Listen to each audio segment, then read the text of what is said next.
Ora, boa noite. Depois de algum tempo de ausência, cá estamos no para mais um programa Vamos Conversar. E hoje vamos conversar sobre ser criança. E este ser criança dá pano para mangas. Conosco temos o sempre eterno Abel, que nunca deixa de ser eternamente criança, uma criança que cresce por fora, mas que por dentro não perde essa linha de raiz que o ajudou a ser o que é agora, e é nesse sentido que a nossa conversa hoje vai fluir, é de tentar descobrir como é que conseguimos alimentar a criança que há em nós sem cairmos naquela lamachice de é uma criancinha, vamos cair naquela coisa de criancices, coisas forçadas que ficam mal a quem já é grande. Mas a primeira pergunta que eu te queria fazer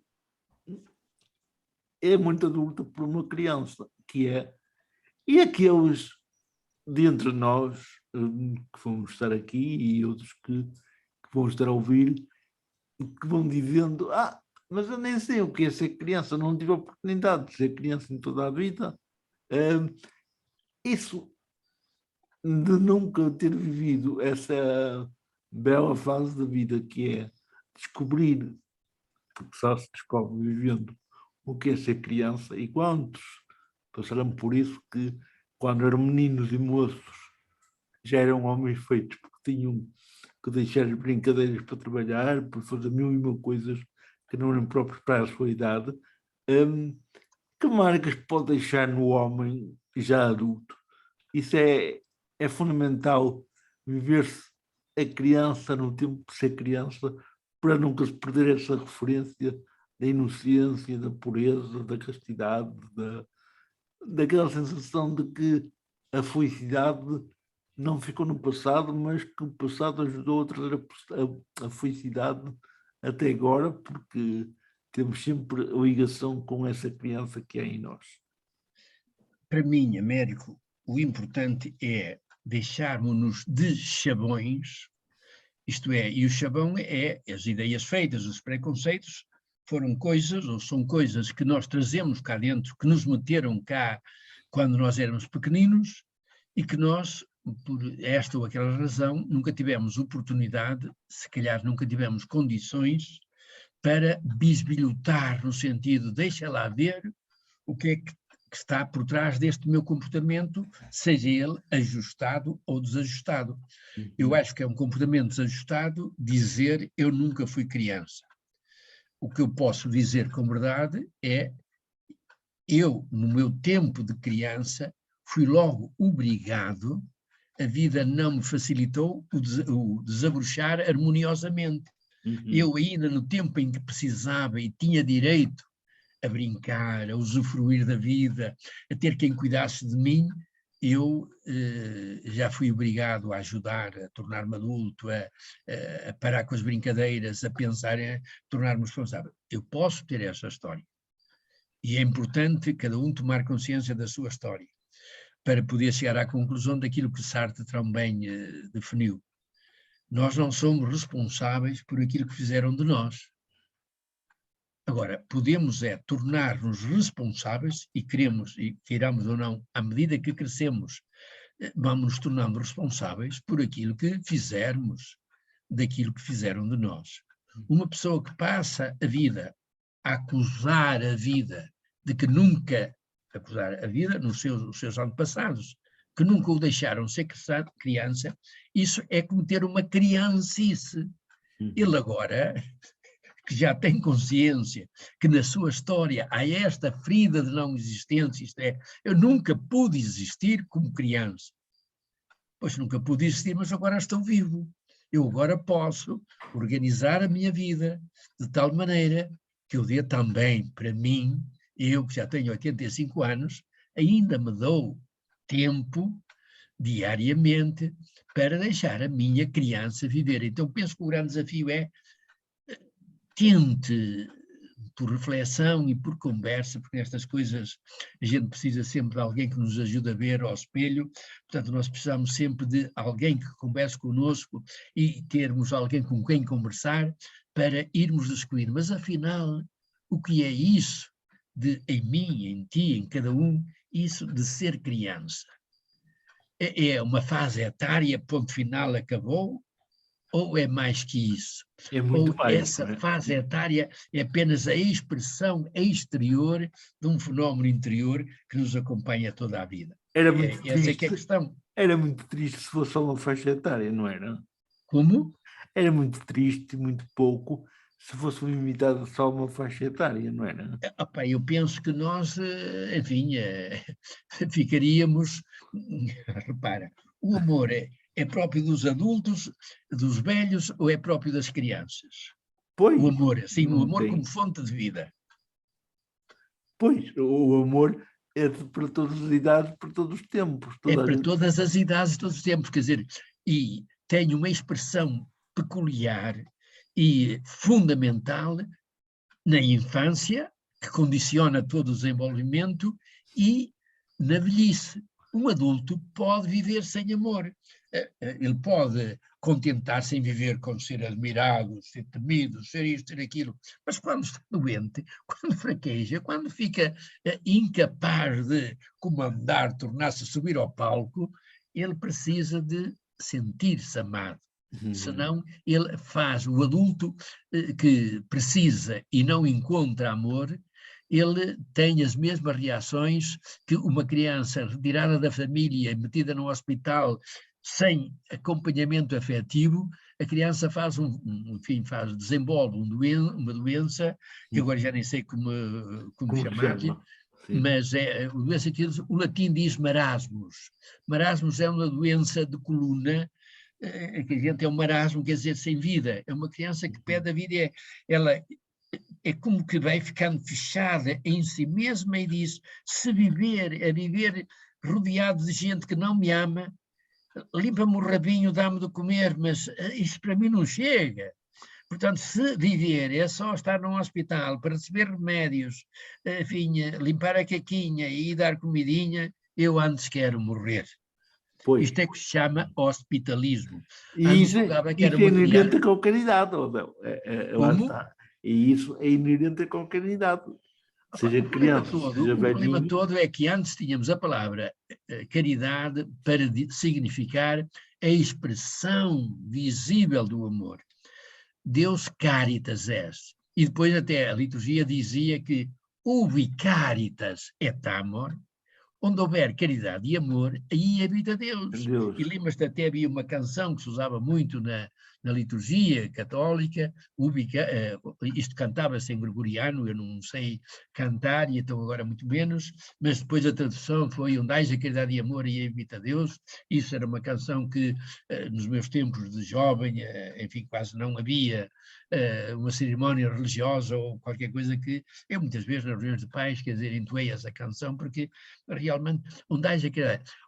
A caridade mais não é do que a expressão visível desse fenómeno invisível que dizemos Deus é amor, a vida é amor e pronto, e hoje, repara, até o próprio o padre Américo tem uma entrevista com o padre Garrido, que também organizou no Porto aí umas colónias de férias naquele tempo, e o próprio Papa Francisco, assim, eles falam muitas vezes, quer dizer, nesta coisa que, enfim, dizer que Deus, vida e amor é uma só e mesma coisa. Quando dizemos Deus, não sabemos bem o que dizer porque nos ultrapassa. Quando dizemos Deus é amor, estamos a falar também de uma coisa que nos ultrapassa também, porque cada um tem a sua visão de Deus, cada um tem a sua visão de amor, e algumas visões de Deus e algumas visões de amor bem pobres e bem perigosas. Então é importante também estudar este nome, Deus, vida, amor. É o mesmo mistério, mas o certo é que da resposta a este mistério depende muito a nossa felicidade. Então é importante a gente saber o que é que diz quando diz a nossa criança. A nossa criança é essa dimensão, essa parte de nós que é nós, grita: se não há tempo para o amor, eu quero desaparecer. E daí ter sido escrito por um homem já falecido, o Dom, agora como é que se ele diz, sei que foi bispo de Aveiro, foi também bispo de Porto Alegre, parece-me, e que escreveu isto, que está num livro que se chama A Criança que Brincava com a Lua. No prefácio ele é que faz a apresentação do livro e escreve um prefácio em que diz isto: tempo que não chega para o amor desumaniza o homem e enche o mundo de tédio. Quer dizer, o mundo feito só por adultos seria um exército russo. Uhum. Deus no livre. Seria uma máquina a destruir o amor, a destruir a paz, a destruir a harmonia, a destruir, quer dizer, o adulto só pensa na técnica e acaba por ser comandado por aquilo que há de pior na criança, que é o egoísmo. Uhum. O egoísmo é uma criancice, a não ser quando bem controlado, que aí é uma dimensão do homem. Mas se não for conduzido por um ideal, isso que é uma característica nossa, portanto, uma característica da nossa criança, acaba por, digamos, tornar-se uma criancista. Aquilo que nasceu para ser um bem, por exemplo, eu nasci para ser um bem para mim, para aqueles que me rodeiam e para a sociedade em que estou inserido. Eu nasci para isso. Eu vim para ter vida e para que tenham vida. Eu penso que o Américo nasceste, o Adolfo nasceu para isso. Eu acredito que todos nascemos. Agora, nós sabemos que nem sempre atuamos em função da nossa missão e da nossa vocação. Então é importante a gente que vai tomando alguma consciência disso, da nossa missão, da nossa obrigação, da nossa identidade, darmos-nos as mãos para nos ajudarmos uns aos outros. E eu penso que nós os três aqui neste momento estamos a tentar isso. Mas, Abel, a criancice, quando a pessoa se torna adulta, é uma tentação. Nós muitas vezes caímos nessa tentação de criancice, praticarmos Tu disseste uma tentação ou uma frustração. Eu penso que isto é que dá para entender com as duas palavras. Eu não percebi se tu disseste é uma tentação ou se disseste é uma frustração. Pois, a frustração é óbvia, porque realmente a pessoa está a tentar fazer aquilo que não é, porque no fundo ela não é quando aquilo. tu cais numa tentação, a tentação nós damos sempre algum significado, alguma conotação negativa. Tentação é uma propensão a fazer qualquer coisa que não nos ajuda a desabrochar harmoniosamente.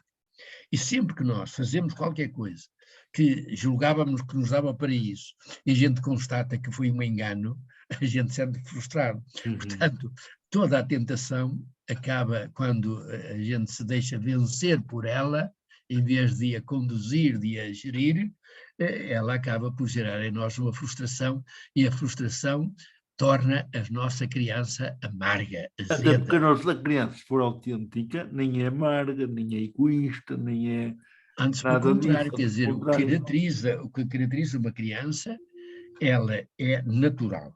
Portanto, a criança vê, se ela está pressionada pelas suas necessidades fisiológicas, ela quer comer, quer evacuar e quer dormir. E quer descobrir. Agora, se ela tem as suas necessidades básicas satisfeitas, repara o que é uma criança. Ela é a curiosidade, tudo nela é olhos para descobrir o mundo. Ela é sorriso, ela quer estabelecer comunhão, ela é criativa, ela inventa, repara. Ela tem tudo aquilo que o Papa disse aos jovens lá, quando falou aos jovens como é que lá do Brasil, do Grande Sertão. Ele disse no Congresso, Sínodo dos Jovens, ele disse: vós sois feitos da mesma massa de Deus. E quais são os comportamentos que nós dizemos massa de Deus? Repara, uma criança é entusiasta. Tudo que seja descobrir o mundo, repara, uma pessoa saudável morre entusiasta. Eu tenho 85, ainda sou um entusiasta pela vida. Entusiasta quer dizer possuído pelo Espírito de Deus. Portanto, a criança é entusiasta, a criança é carinhosa, a criança é criativa, a criança como é que eu ia dizer? Os franceses dizem... é espontâneo. Aquele que se estonteia se deixem maravilhar. Repara, as pessoas saudáveis, ainda seja qual for a idade, elas frente a um olhar de criança, frente a um pôr do sol, frente a um velhinho sorridente e feliz, a pessoa admira-se com tudo, não é? Admira-se, contempla, entra no templo da criação. A criança, a criança vejo-a sempre de braços abertos.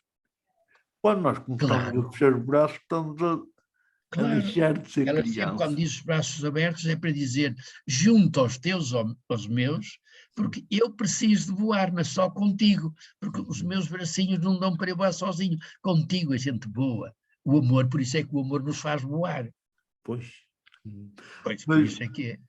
Por isso, nós, quando adultos, muitas vezes temos medo de mostrar a criança que há em nós, porque temos medo que nos envergonhem, que nos critiquem. Pois, quer dizer, mas isso é um erro. É um erro e depois é uma frustração e é uma, como é que se diz, é uma castração, porque repara, eu penso que é muito importante a um adulto saber mostrar a sua criança. Porque se ele não sabe, ela como tem de se exibir, muitas vezes anda aí armada em pavão. Pois. Quer dizer, anda, em vez de se dizer eu sou esta beleza, diz eu sou este pavão armado. Ora, o pavão, quando se arma, não sei se tu conheces, enfim, a pobreza do pavão e a história do pavão e do Midas. Não, mas já uma vez a contei, ainda te lembras da história era Midas e Solon. Mas Midas, é bom recordar.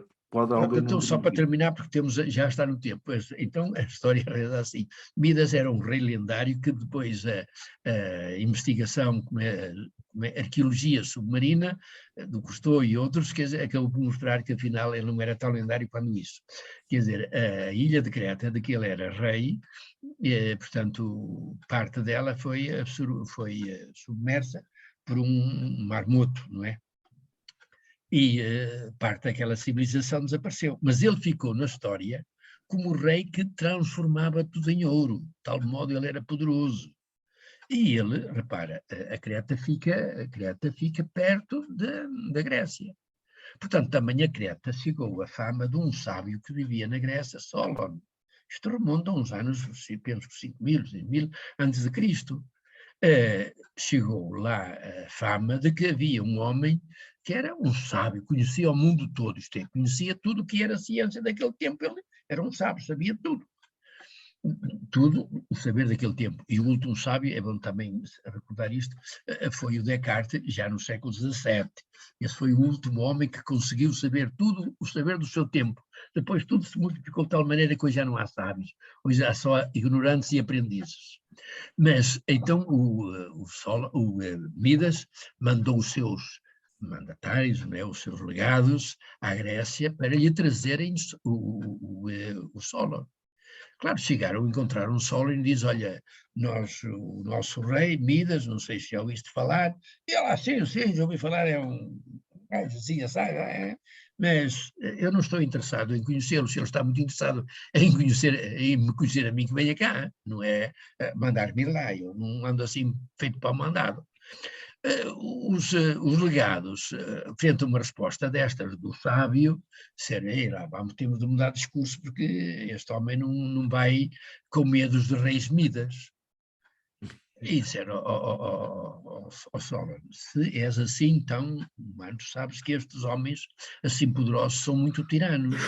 Se nós chegarmos lá sem te levarmos, temos à prova a nossa cabeça e a das nossas famílias. Portanto, nós te prorrogamos, te pedimos que, se não é por respeito com o rei Midas, por nosso rei Midas, ao menos por respeito connosco, pela nossa família, bem connosco, nós prometemos, e do que conhecemos da seriedade desse rei, nós tornamos a pôr-te aqui.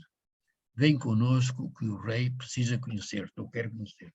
Bom, frente a estes argumentos, o Solon não lá vai. E agora estás a ver a cavalgada, os cavalos a correr para chegar a notícia, e ele já está a chegar. Claro, a notícia chega primeiro que ele e dá tempo a preparar. ele está a tantos, está na cidade tal, está a ter, ele agora entrou no barco, ele agora saiu do barco, ele agora quer dizer, os cavalos, as notícias estão sempre a chegar, porque chega o cavalo cansado, mas já está outro descansado e a notícia vai sempre a correr.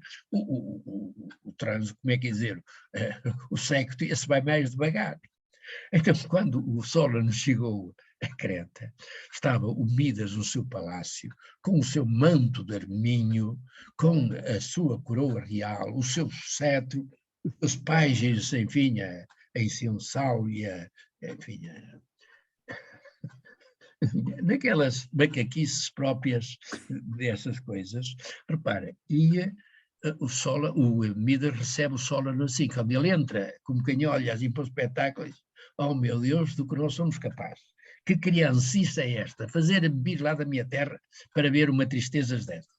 E o Solon, vinha o Midas, perdão, vira-se para você, então és tu o célebre Solon, o sábio que todo mundo fala. Sim, eu sou o Solon, agora sábio, tu dirás, quer dizer, eu sei o que sei, e mais que isso eu não sei, só sei que pouco sei, pronto, essa história toda.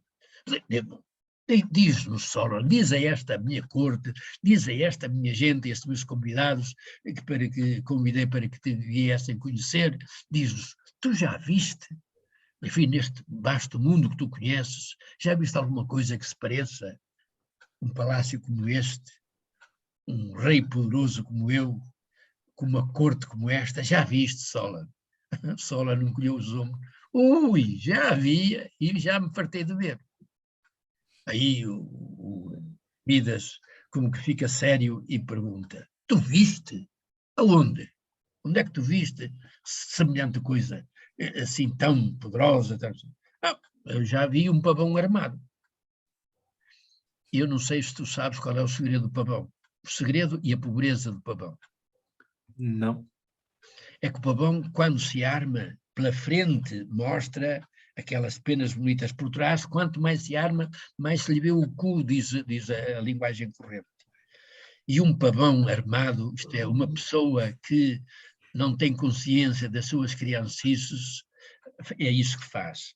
Ele a querer mostrar-se muito adulto, ele está a mostrar a sua falta de uma criança suficientemente educada para saber estar em todo lado. Eu nem que conhecesse ia dizer que não, porque queria que te contasses aos nossos espectadores, porque tinha sempre outra graça ser contado por ti, mas eu não sabia. Agora, para terminar mesmo, porque realmente o tempo vai longo, eu gostava que tu nos presenteasses, como fizeste em off, parafraseando um pouco a dedicatória que o autor Pezinho escreveu, porque acho que uma riqueza muito gira, muito grande, para percebermos como é que podemos falar para toda a gente usando a linguagem de uma criança, por exemplo. Então, deixa se eu percebi a tua pergunta. Pedes-me que eu te diga a dedicatória? Aí o Príncipezinho, estou um bocadinho off, citaste tu, eu creio que é a do Príncipezinho. sim. A dedicatória do Príncipezinho. Porque para mim explicar, ele dedica... Ele dedica, quer dizer, portanto, ele pede desculpa às crianças de escrever um livro que era para crianças, mas ele vai dedicá-lo a um adulto. Uhum. Pois ele diz que é uma desculpa, é que esse adulto é amigo dele.